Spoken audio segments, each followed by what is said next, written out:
I chose the Maverick HPX-S as the skiff that I run here in the Low Country because of Maverick's history of building amazing technical skiffs over the years inside their boat line, but mostly because this boat was specifically designed and created with the knowledge that they had built over all those years. And what ended up resulting, in my mind, is the most versatile and detail-oriented technical skiff on the market. And I don't say that after having just a few weeks with this boat. I did not make a review early on because I wanted credibility. I did not know a lot about this boat early other than what I'd been told. I had not experienced what I've experienced now.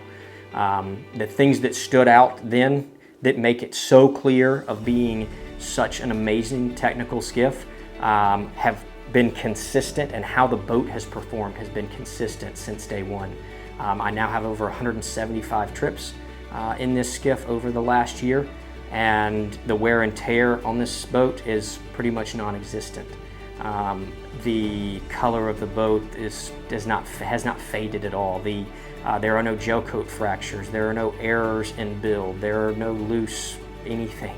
The hatches, which are still just as dry today as they were when I first got the boat, and that's saying something because these hatches in this skiff are the driest hatches I have ever seen in any flats boat. And I do have the luxury, or fortunate enough to have been in most every flats boat of recent years that has been produced, fishing around the world in many different ones. They don't perform like this boat does, not across so many things. And it isn't like this boat does this kind of good over here and it does this kind of good over here. It does this amazing in both places, wherever it's going to be used. What's so important to me and what stood out right off the bat is I need to be able to run across some big water at times. I move across a piece of water that's over a mile across. It's a river that I also move up and down. Oftentimes tide and wind are going against each other, and in other boats we would be wet. This is not a wet boat. This is the driest skiff I have personally owned. And then even though it does that, it's got incredibly low freeboard once we get to where we're at to fish. And that makes a huge difference, because now with that low freeboard and how aerodynamic that design of that freeboard is, I can pull to fish I couldn't pull to in the wind, in maybe even a soft bottom. There was no way I could do that in any skiff that I owned before, and I can now. And also, it's effortless to keep it from blowing down a flat. If I have wind at the back of the boat, I can very easily hold the boat slowly so that we're not running fish. Nice work, man. That also equates to better gas mileage. This F70 is the perfect match from Yamaha on this skiff.